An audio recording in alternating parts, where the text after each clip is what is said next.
After years of experimenting with direct tricep work, I've come to realize that simple pushdowns are my favorite.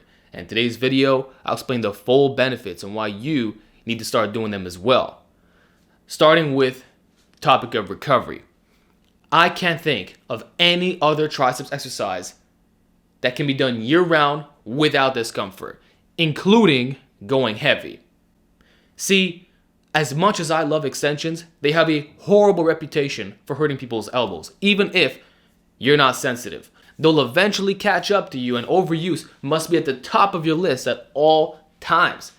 That's why many powerlifters do their extensions after pushdowns, or exclusively stick to higher volume, say being in the 15 to 20 range. They'll overload on the compound movements, like close grip bench, weighted dips, even using accommodating resistance. That's where the maximum brutal straining overload takes place. But when isolating, it's always in the context of hypertrophy. Not that we're trying to get one-to-one carryover to the bench. And that's an important point that I wanted to raise. We always need to consider blending effects. You know how I talk about doing inverted rows or chest supported rows, seal rows, etc. to complement your deadlift performance, because we're already maximally straining the spinal erectors in our lower body workouts. So we want to do a row that hits the upper back, not tax the lower back further. You know how I always talk about that? The same applies with the triceps, the elbows. If you're going to pick one movement or favorite in the yearly training cycle, sustainability, what are you going to pick? For me, it's going to be a pushdown every fucking time. Because it doesn't matter how you do them, it's pretty much universally pain-free and free volume for the tris. And you see, it is a great mass builder because the function of the triceps couldn't be more simple. Elbow extension. And if you want more long head buys, you would throw in a shoulder extension element. This can be achieved through pushdowns by using longer handles, external rotation being less internally rotated. So as much as I love the V-bar version, that's more of a heavier type of exercise, and long head is inhibited. Regardless of the variation, they're all good, and I'm sure you'll find something that works for your anthropometry. At the same time, the strength curve is different from free weights. You'll get a lot more peak contraction, that squeezing action. And depending on where the cable is angled, that affects it further. So if you stand really close, that's a different exercise from being back or leaning your torso forward, as well as actually flipping yourself the other way around. Now you actually match the strength curve of regular extensions.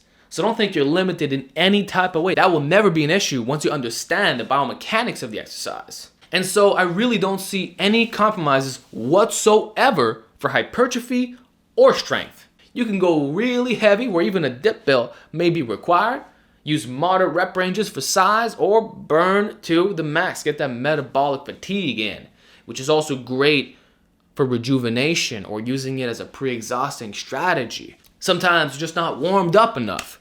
But hey, even if you didn't do the extensions, pushdowns by themselves are next level.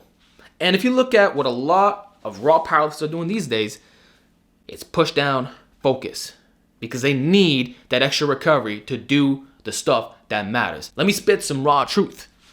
Most of your arm size is going to come through the compound movements, yeah. Getting your close grip bench to the high 200s, in the 3s. Overhead press, 200 pounds. Weighted dips, diamond push-ups, especially if weighted. That's what gives you the majority of your size. Isolation work is simply icing on the cake. It doesn't replace the cake itself. So if we're going to introduce some of it, it might as well be an exercise that allows us to get lots of volume in that doesn't impede our recovery on the main movements. That's where I'm getting at here.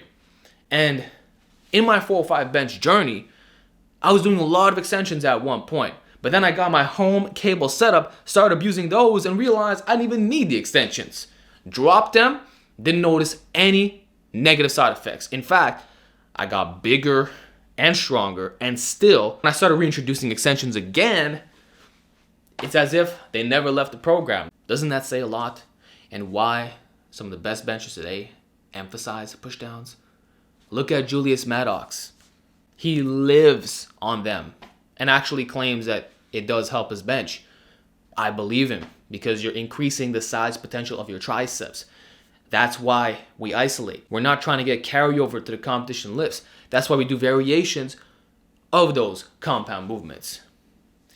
You don't just do a regular bench to get better at benching. You introduce a close grip bench. And then there's a level beyond that as well. Maybe a close grip Larsen press with pause at the bottom. That really sets your triceps on fire. Or doing a floor press with chains. Those are 3 levels to it. And then the tricep work, it's to actualize our strength potential eventually, not right away. So if I add half an inch to my triceps, even if it had no direct carryover, eventually it will be helpful. That's why it doesn't have to be free weights. And it doesn't even matter what the freaking exercise is. What's most important is recovery. And this is the easiest one on them. Even Matt Wenning will program 100 to 300 pushdowns every session. And that's not even including the freaking warm-up. So he'll do them before benching. Listen to these guys.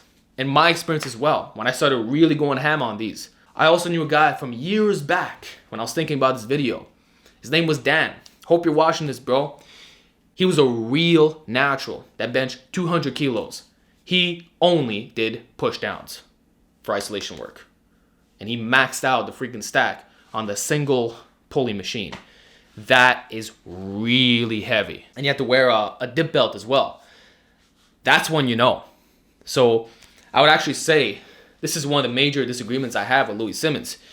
He makes a claim that pushdowns won't help your bench because it doesn't activate the medial head of your triceps. That's actually 100% false because the medial and lateral head both cross the elbow joint. When we talk about muscle biasing, it's really the long head that needs that extra attention, like I discussed previously and showed you with the variations. You're in an externally rotated position, you know? And I remember him asserting that to Julius Maddox, and you can see Julius had this puzzled look on his face, like, what? So just because we respect someone doesn't mean they have all the answers, just to say. But no hate towards him, I'm just saying it like it is. Pushdowns will help you bench press. Eventually. That's the caveat to all this. So don't skip out on them. There's really no cons at all. I can't think of a single one.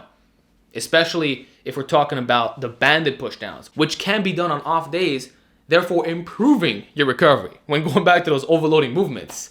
Now on a final note, let me end off with this.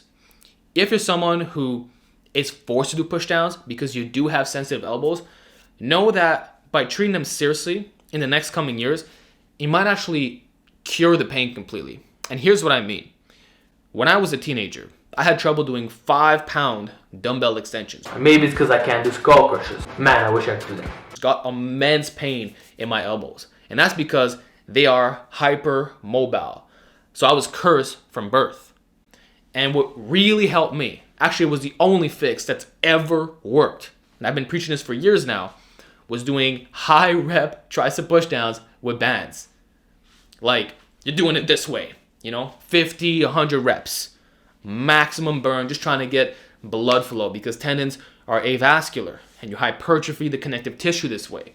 After doing that for months, the pain went away. And now it's 2022 and I'm still a tank to the point where I can do heavy JM presses, regular extensions, overloading movements to the maximum. This would not have been possible in the past. So I 100% credit tricep pushdowns. So you should definitely do them as well. Sensitive elbows or not, this is the one movement that all of you can probably do. So enjoy. I know you're going to love them. Induce progressive overload. Stop being lazy. It's not just a finisher. Treat it like a barbell curl. In terms of performance increase priority. Makes sense? Enjoy ballooning those arms. And I'll talk to you all in the next video.